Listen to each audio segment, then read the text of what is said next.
Ahí lo tiene, pero no queremos que se quede usted en que esto se trata nada más de un asunto de si es popular o impopular la medida del gobierno. Esto tiene raíces y tiene historia. Y justamente para hablar de eso nos visita en el estudio y le doy la bienvenida, de verdad con mucho gusto, a una gran periodista y escritora, Ana Lilia Pérez, que es autora de obras como El Cártel Negro y Pemex RIP, entre otras, que hablan justamente de este tema que es muy penoso, Ana. Primero, bienvenida, ¿cómo estás? Muchas gracias, gracias por la invitación. No, al contrario, gracias por aceptarla. Y es justo para hablar, mire, aquí tengo Pemex RIP. Y digo es muy penoso porque Pemex era el orgullo de los mexicanos, era la gran empresa de la nación. ¿Y qué pasó? ¿Cómo llegamos de eso, que era un emblema internacional de México, a lo que estamos viviendo, a lo que la gente está padeciendo ahorita? Que parece apocalíptico, ¿no? Pues pareciera. Pues es lo que hoy vive la población. Ese efecto de lo que ocurría ya en Petróleos Mexicanos desde hace muchos años, que era un saqueo. El saqueo en las tomas clandestinas, yo las pongo entre comillas, porque la mayor parte del saqueo a Petróleos Mexicanos es por parte del propio personal de Petróleos Mexicanos. Las tomas clandestinas representan el 20% de lo que se le roba a Pemex. El otro 80% responde a una estructura bien organizada desde dentro de la petrolera, y el robo de combustible es uno de los eslabones. Pero ¿cómo llegamos a eso? Bueno, tuvimos una de las empresas petroleras más importantes a nivel mundial, una de las primeras 11 petroleras que generaban más ingresos y que, bueno, debía reflejarse en la economía de los ciudadanos. Pemex aportaba el 47% del Producto Interno Bruto. Dependíamos de Pemex. Así es. País. México tenía una economía petrolizada y si bien todavía es uno de los activos principales que se tienen en este país, el robo de combustible es solamente uno de los eslabones de saqueo. En Petróleos Mexicanos hay muchas maneras de robo y lo que hoy se ve es producto de todo ese saqueo que empezó como un robo hormiga hasta convertirse en una estructura bien organizada, que al momento en que quieres combatirla es como si golpearas en un avispero. Entonces todo está pululando. Es lo que estamos viendo ahora. ¿Tú qué opinas? Bueno, es un retrato terrible este que nos haces, pero tú has investigado más de 15 años, no estás hablando por hablar, tienes documentos, tienes las pruebas y aquí están estos libros. Pero déjame preguntarte, por esta historia que conoces, ¿tú cómo ves la medida? ¿Tú pensabas que iba a haber el cierre de los ductos para combatir esta manifestación de la delincuencia dentro de Pemex o no? Bueno, cuando se conoce el modus operandi en el robo de combustible, como lo conozco yo, como la palma de mi mano, lo he estudiado a profundidad, lo he padecido también. Yo publiqué un libro en el año 2011 que se llama El Cártel Negro y el subtítulo de ese libro es Cómo el crimen organizado se ha apoderado de Pemex. Y en ese libro ya se revelaba lo que hoy estás viendo, de lo que hoy se reconoce públicamente, que es toda una estructura de saqueo que comienza desde las áreas de producción petrolera, desde que la materia prima, o sea, el hidrocarburo, llega a las refinerías para el proceso de refinación. Hay dobles contabilidades para maquillar lo que entra y tener un margen de maniobra para sacar lo otro. Con pipas, por eso se habla de tantos volúmenes de pipas que se le roban a Pemex. Hay un modo de operar de la doble facturación y el tema de los ductos. Todo el sistema de transporte o una parte del sistema se hace por poliducto. Llegó a tal nivel de organización el crimen dentro de Pemex que desde la torre de Marina Nacional, es decir, desde el corazón de Petróleos Mexicanos, la gente que tenía a su cargo el monitorear el sistema de ductos, que está monitoreado las 24 horas a través del sistema SCADA, es como si tú y yo estamos viendo en un monitor lo que está pasando en todo el país. Lo que hacían era permitir que se robaran ese combustible intermitentemente. Bueno, esto lo ha retomado el presidente, lo ha dicho así con estas mismas palabras y ahora decidió combatir cerrando los ductos. Y esto es todo lo que yo planteaba ya desde el libro El Cártel Negro y un punto importante, las tomas paralelas. Y aquí viene la respuesta a la inquietud y a la inquietud que tiene la ciudadanía de por qué cerrar los ductos.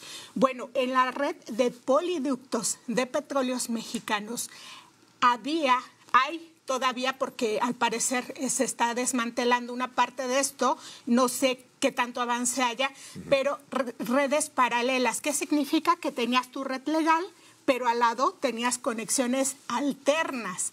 ¿Quiénes realizaban esas conexiones? El personal de Petróleos Mexicanos. Una pregunta, ¿un plomero muy avesado, muy hábil, puede manipular una tubería de este tipo? No, por supuesto que no. Y un ciudadano común no sabe dónde se ubican los ductos de Pemex, ni sabe dónde, en qué tiempo va a correr tal o cual hidrocarburo. Por el poliducto pueden pasar los más diversos productos de Petróleos Mexicanos y cuando hablamos de huachicolero debemos quitarnos esa idea de la gente que llega a perforar y se lleva su garrafoncito. Eso así no es como funciona el robo de combustible.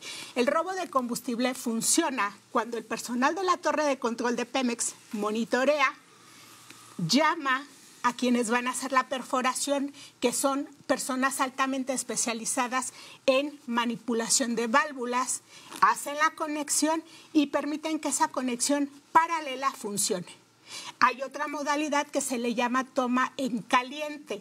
La toma en caliente es una perforación instantánea donde la realiza el personal de Pemex, llama a los huachicoleros que tienen los camiones que vemos circular cargados, llama a los cargadores, así se les define, acuerdan con la policía local de qué hora a qué hora van a entrar a cargar y hacen la carga. Así es como funciona el robo de combustible y lo peor, gran parte de ese mercado negro se comercializa en el mercado legal, es decir, en las propias gasolineras oficiales autorizadas por Petróleos Mexicanos. ¿Se han estado retirando permisos? ¿Se han estado negando algunos desde el principio de esta administración? ¿Tiene que ver con esto? Tiene una lógica total porque las gasolineras compran cierta producción a Pemex, cierta gasolina. Cuando una gasolinera deja de comprar o de plano no compra y sigue funcionando es porque todo lo que vende es robado. Y así es como se identifica a las gasolineras. Los reglamentos para empresarios franquiciatarios de gasolineras de Pemex les exigen, por supuesto, que todo lo que comercialicen debe ser legal. Pero lo que comenzó a ocurrir en muchas áreas era que el empresario, en vez de comprarle a Pemex, empezaba a comprar a los ordeñadores, que a veces eran los propios transportistas de Petróleos Mexicanos, o compraba una parte a Pemex y otra parte a los ordeñadores. Los estados que estamos viendo afectados, que son básicamente 6, digo, hay problemas en otras ciudades, pero a nivel de estado son 6. Guanajuato resalta mucho, ahí está la refinería de Salamanca, pero tiene que ver, de acuerdo a tu experiencia y tu investigación, ¿estos territorios están vinculados a este tipo de tráfico? ¿Es porque ahí se daba más? Es una de las hipótesis que se ha manejado. Sí, completamente. Estado de México, por ejemplo. Te podría decir que la refinería de Salamanca es el origen del huachicol en México. Y el huachicol no comienza con el robo de gasolina, sino de asfalto. ¿Por qué de asfalto? Porque era lo más fácil de comercializar. ¿Quiénes lo comercializaban? Los propios transportistas de pipa, que eran a quienes se les encargaba movilizar este producto.